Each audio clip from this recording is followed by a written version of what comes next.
Hello students, আমি Nitish sir জ্ঞানজ্যোতি coaching সেন্টারের পক্ষ থেকে তোমাদের প্রত্যেককে জানাই আরও একবার স্বাগত।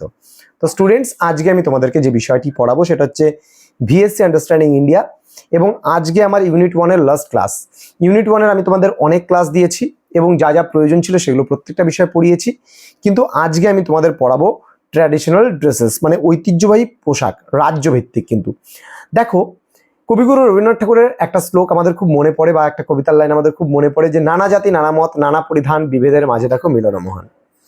দেখবা, অর্থাৎ নানা জাতি ভারতবর্ষে মানুষ রয়েছে, নানা মত তাদের রয়েছে, এবং তারা নানান ধরনের পরিধান পরে, মানে বস্ত্র বা পোশাক পরে। তো আমাদের ভারতের কালচার কিন্তু এটাই, যে নানা জাতি নানা মত নানা পরিধান বিভেদের মাঝে দেখো মিলন মহান। তাহলে এই যে এত বিস্তর ফারাক, তার মাঝেও কোথাও যেন আমাদের প্রত্যেকের মধ্যে একটা মিল রয়েছে। তাহলে আমাদের ভারতবর্ষে যে 28টা স্টেট এবং 8টা কেন্দ্রশাসিত অঞ্চল যে রয়েছে, এবং তাদের পোশাক পরিচ্ছদের কথা যদি আমরা চিন্তা করি, যে প্রত্যেকেরই ক্ষেত্রে কিন্তু একটা ট্র্যাডিশনাল পোশাক রয়েছে বা ঐতিহ্যবাহী পোশাক রয়েছে, ট্র্যাডিশনাল ড্রেস রয়েছে তাদের। তো সেগুলো নিয়ে আজকের ক্লাসটা। তো স্টুডেন্টস, যারা এখনো পর্যন্ত আমাদের অফিসিয়াল ইউটিউব চ্যানেলটিকে সাবস্ক্রাইব করনি, তারা অবশ্যই চ্যানেলটিকে সাবস্ক্রাইব করে পাশে থাকা বেল আইকন অল প্রেস করে দাও, যাতে নেক্সট টাইম থেকে কোনো ভিডিও আপলোড করলে তার নোটিফিকেশন তুমি পেতে পারো। বন্ধুদের সঙ্গে ক্লাসটি অবশ্যই শেয়ার করবে, তাদেরকেও জানানোর সুযোগ করে দাও, বা জানার সুযোগ করে দাও যে আমাদের জ্ঞানজ্যোতি কোচিং সেন্টার তোমাদের পাশে সবসময় ছিল, আছে এবং ভবিষ্যতেও থাকবে তোমাদের পাশে। এবং তোমাদের ধারাবাহিকভাবে এই যে ক্লাসগুলো, সেটা একমাত্র ওয়ান অ্যান্ড অনলি আমাদের যে ইউটিউব চ্যানেল, সেই চ্যানেলেই কিন্তু পসিবল, বা আমাদের সেন্টারেই পসিবল। কারণ দেখবে যে আমাদের প্রত্যেকটা সাবজেক্টের প্রত্যেকটা টিচার কিন্তু ধারাবাহিকভাবে তোমাদের ক্লাসগুলো দিচ্ছেন, ইউনিট ওয়াইজ ক্লাসগুলো দিচ্ছেন। তোমরা দেখতে পাচ্ছ প্রতিটা স্যার ম্যাম তোমাদের জন্য কিভাবে পরিশ্রম করছে। ওই একটা বইয়ের মাঝপাতা থেকে একটা নোটস আলোচনা করে দিলাম দেখে দেখে, this is not a teaching profession. Okay, তো আমরা একমাত্র ইউটিউব চ্যানেল যেখানে আমরা তোমাদেরকে কিন্তু প্রত্যেকটা বিষয় ধারাবাহিকভাবে প্রোভাইড করছি। এবং তারপরে বিজনেস, ব্যবসাটা প্রত্যেকের ক্ষেত্রেই হয়। আমরা তোমাদেরকে এটাই বোঝানোর চেষ্টা করছি যে একটা সেন্টার বা একটা সেট আপ তৈরি করতে গেলেও কিন্তু অনেকটা পরিশ্রমের প্রয়োজন হয়। এত টিচাররা তোমাদের জন্য কাজ করছেন, তাদের সামান্য কিছু স্যালারি দেওয়ার প্রয়োজন আছে। তো তারা খাবে কি, তারা চলবে কিভাবে? এই যে তোমাদের নোটস পত্রগুলো তৈরি করার জন্য একটা নন টিচিং একটা প্রফেশনের সঙ্গে তো কিছু টিচার যুক্ত আছে, তাহলে তারা তোমাদের জন্য নোটগুলো তৈরি করছে, তাহলে তার একটা খরচ আছে, আমাদের ইন্টারনেটের খরচ, আমাদের পুরো সিস্টেমেটিক ওয়াইজ, যার জন্য আমরা সামান্য কিছু ফি তোমাদের থেকে নিয়ে আমরা কিন্তু এই সেন্টারটাকে চালাচ্ছি। সুতরাং তোমরা বুঝবে যে কোনটা ঠিক কোনটা ভুল। কেউ আছে এই এত টাকায় সম্পূর্ণ নোটস নিয়ে নাও, অত টাকায় সম্পূর্ণ নোটস নিয়ে নাও, এগুলো থেকে দূরে থাকবে। তোমাদের কলেজের আশেপাশেও শোনা যায় যে বিভিন্ন ক্যাফের দোকানদাররা নোট বিক্রি করছে। দেখো, নোটস তো একটা বই কিনে নিলেও তুমি পেয়ে যাবে, তার জন্য কোনো ক্যাফের দোকানদারের কাছে গিয়ে জেরক্স নিতে হবে না। বারবার করে বলছি, কোনো ক্যাফের দোকানদাররা কিন্তু মানে তারা কিন্তু ওই যে ক্যাফের দোকান করে বসে আছে, তারা কিন্তু প্রফেশনাল টিচার না। তারা জানে না কোন নোটসটা তোমাকে দিতে হবে। কিছু কিছু ক্যাফের দোকানদার চুরি করে, এটা চুরি করাই বলবো আমি, তার কারণ আমাদেরকে না জানিয়ে গোপনীয়ভাবে কোনো স্টুডেন্টের নাম করে নোটটাকে নিয়ে তারপরে ক্যাফেতে বিক্রি করছে। তো এটা কখনোই উচিত না। তোমরা এগুলোকে যদি কোথাও জানতে পারো তাহলে আমাদের অবশ্যই ইনফর্ম করবে, জানাবে যদি এই ধরনের ঘটনা কোথাও ঘটে থাকে। এবং আমাদের জ্ঞানজ্যোতি কোচিং সেন্টারের নোট কিন্তু ওপেনলি যদি বিক্রি হয় তাহলে অবশ্যই জানাবে। তো স্টুডেন্টস দেখো, আজকে আমাদের আলোচনার বিষয় যেটা ছিল সেটা বলার আগে আমি তোমাদের বলি যে অনলাইনে তোমরা যদি আমাদের কাছে সরাসরি পড়তে চাও, ক্লাস করতে চাও, আমাদের প্লে স্টোরে আগামী সেমিস্টার থেকে অ্যাপ্লিকেশন আসছে। তোমরা সেই অ্যাপ ইনস্টল করলে, ডাউনলোড করলে সেখানেই আমাদের কোর্সগুলো পেয়ে যাবে, এবং সেখানে প্রত্যেকটা ক্লাসের রেকর্ডেড ওয়েতে ক্লাস থাকছে, প্লাস তোমাদের লাইভ ক্লাসেরও বন্দোবস্ত রয়েছে। প্রত্যেকটা জিনিস আমরা ডাউট ক্লিয়ারিং সেশনও কিন্তু দিচ্ছি। এমন না যে তোমাদের রেকর্ডেড ক্লাস দিয়ে দিলাম, তোমাদের নোটস দিয়ে দিলাম, তোমাদের কোনো প্রবলেমই শুনবো না, এমনটা কিন্তু আমরা কখনোই করি না।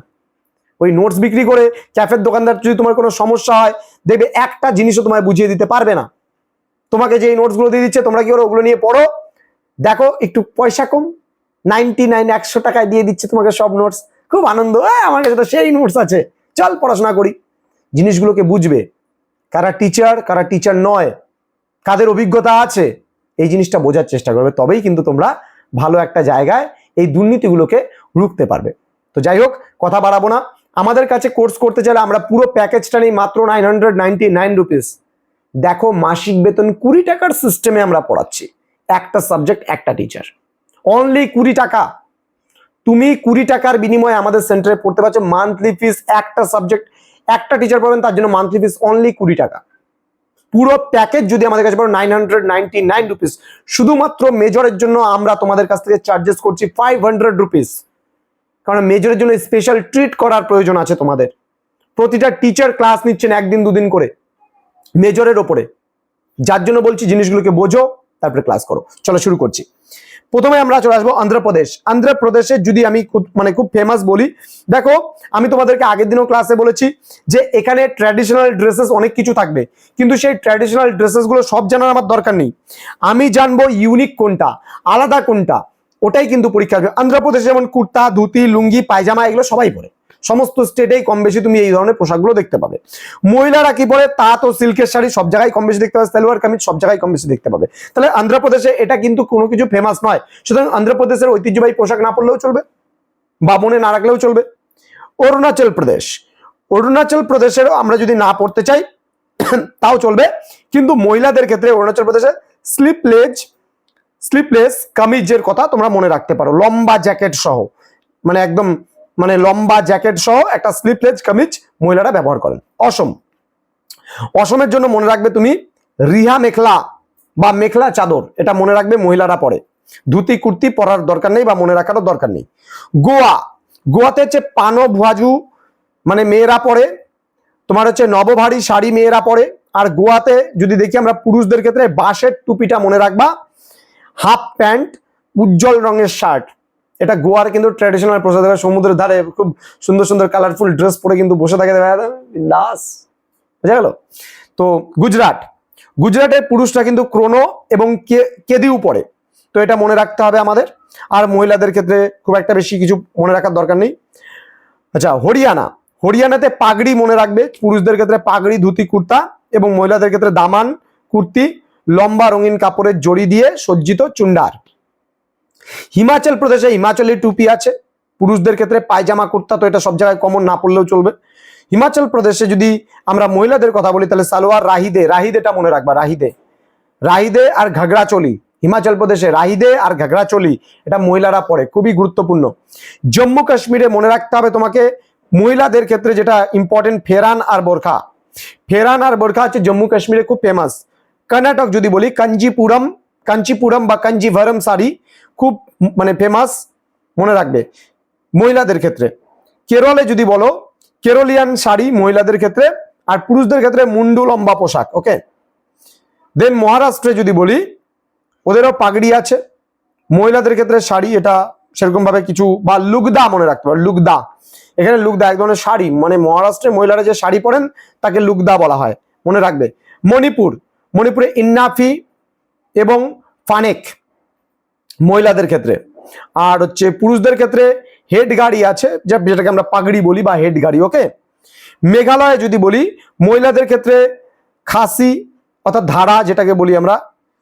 আর হচ্ছে তোমার মেঘালয়ের পুরুষরা কিন্তু কোট শর্ট পরে আর কি। হ্যাঁ, পাঞ্জাবে যদি বলি পাটিয়ালা সালোয়ার, আর পুরুষদের ক্ষেত্রে তেহমত আছে, মনে রাখবা। পশ্চিমবঙ্গে তো জানোই, নতুন করে আর বলার কিছু নেই, পুরুষরা এখন বর্তমানে ধুতি, পাঞ্জাবি, কুর্তা, শেরওয়ানি, লুঙ্গি পরে। এসি বলতে পারো, লুঙ্গি, ঠিক আছে। তো মহিলাদের ক্ষেত্রে শাড়ি, সালোয়ার কামিজ চলে এটা। ত্রিপুরার ক্ষেত্রে মনে রাখবা খুব ইম্পর্টেন্ট, মহিলাদের রিগনাই, রিসা, আর তোমার হচ্ছে রিকুতু। আর উত্তরপ্রদেশে যদি বলি আমরা পুরুষদের ক্ষেত্রে রয়েছে ধুতি, কুর্তা, শেরওয়ানি আর লুঙ্গি, আর মহিলাদের ক্ষেত্রে শাড়ি, লেহেঙ্গা, চলি, এটা মনে রাখবা, লেহেঙ্গা চলি উত্তরপ্রদেশে, ভেরি ভেরি ইম্পর্টেন্ট, সালোয়ার আর বোরখা। বিহারে তোমার পুরুষদের ক্ষেত্রে পাঞ্জাবি, পায়জামা, লুঙ্গি, ফতুয়া বলতে পারি আমরা, তারপরে ধুতির কথা বলতে পারি। মহিলাদের ক্ষেত্রে শাড়ি, সালোয়ার, বোরখা ইত্যাদি। উড়িষ্যায় যদি বলি পুরুষদের ক্ষেত্রে ধুতি, পাঞ্জাবি, পায়জামা, লুঙ্গি আছে, মহিলাদের ক্ষেত্রে শাড়ি, চুড়িদার, সালোয়ার আছে। তামিলনাড়ুতে যদি বলি কাঞ্জিভরম শাড়ি, তামিলনাড়ুতেও খুব ফেমাস, তাছাড়া পুরুষদের হচ্ছে ধুতি এবং শার্ট। ছত্তিশগড়ে যদি বলি পুরুষদের ক্ষেত্রে পায়জামা, পাগড়ি, কুর্তা, পাঞ্জাবি, ধুতি, মহিলাদের ক্ষেত্রে শাড়ি, লেহেঙ্গা, চলি, এটা মনে রাখবা, ছত্তিশগড়ের লেহেঙ্গা চুলি চলে, সালোয়ার আছে, চুড়িদার আছে।